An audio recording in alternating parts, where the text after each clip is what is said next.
bila sababu? Ndio, kwa sababu hampendi. Cha kwanza hamtaki, anampenda mtoto mwingine wa kwake, lakini mtoto aliotoa sehemu hampendi, kike anawachapa wote. Kwa hiyo mzazi anakuwa anachukia mtoto wa kike. Ndio, mama huyu mtoto kweli kafa, afu baba yake kaoa tena. Hapo sasa huyu ndo mama wa kambo anapenda tu watoto wake. Nataka kuambiaje sasa mama wa kambo? Shosti! Tusemezane. Chapo. Bila sababu. Yaani kuna watoto sio hivi uonekane. Kwa hiyo kuna watoto wanachapaga bila sababu. Ndio. Kama mtoto hajafanya kosa lolote, mzazi wake tu anamchapa.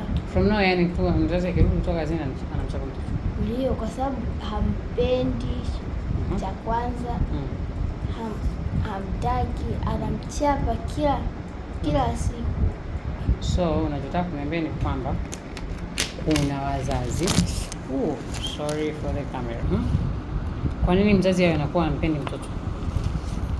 Hampendi tu, anampenda mtoto mwingine wa kwake, lakini mtoto aliotoa sehemu hampendi, au mtoto wake aliyemzaa mwenyewe anampenda tu yule kiume, wa kike anachapwa kila siku. Sasa kama mzazi ana mtoto mmoja tu, hata hampendi, sasa lazima atatafuta tu apate mtu mwingine wa kiume. Akipata mwingine wa kike anawachapa wote. Kwa hiyo mzazi anakuwa anachukia mtoto wa kike. Ndio. Okay. Kwa hiyo huyo mzazi ni wa kike na wa kiume sasa anachapa. Huyo mzazi anakuwa ni mama au ni baba? Kwa ni mama. Kwa kuna mama ambao wanachapa watoto ambao hawapendi. Ndio. Okay. Inategemea mama huyu mtoto kweli kafa, afu baba yake kaoa tena. Hapo sasa huyu ndo mama kambo anapenda tu watoto wake, lakini mtoto wa baba aliyemkuta hampendi. Kwa inakuwa ni kama anakuwa mama wa kambo. Kwa hiyo mama wa kambo hawapendi watoto. Ndio.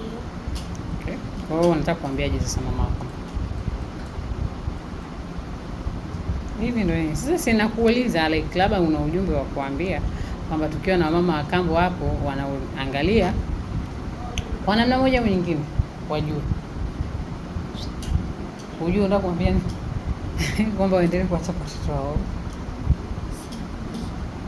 Basi jamani, kama mlivyomsikia shosti yake hapa, amesema kabisa kuna wamama wa kambo hamuwapendi watoto, kuna wamama mnawachapa watoto wenu wa kike, kuna wamama mnawapenda watoto wa kiume kuliko wa kike, kuna wamama wanachapa watoto bila sababu. Sasa yeye amekuwa mwakilishi wa watoto wenzie kuambia wamama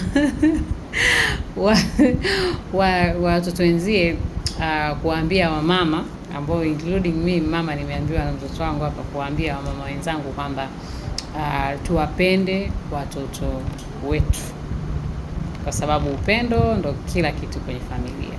Na kama wewe umeolewa na umekuta kuna watoto wa mumeo, uwapende, usiwabague watoto wa mumeo na watoto kwa sababu si watoto wako. Ni ujumbe kutoka kwa shosti yake. Asante shosti, tusemezane.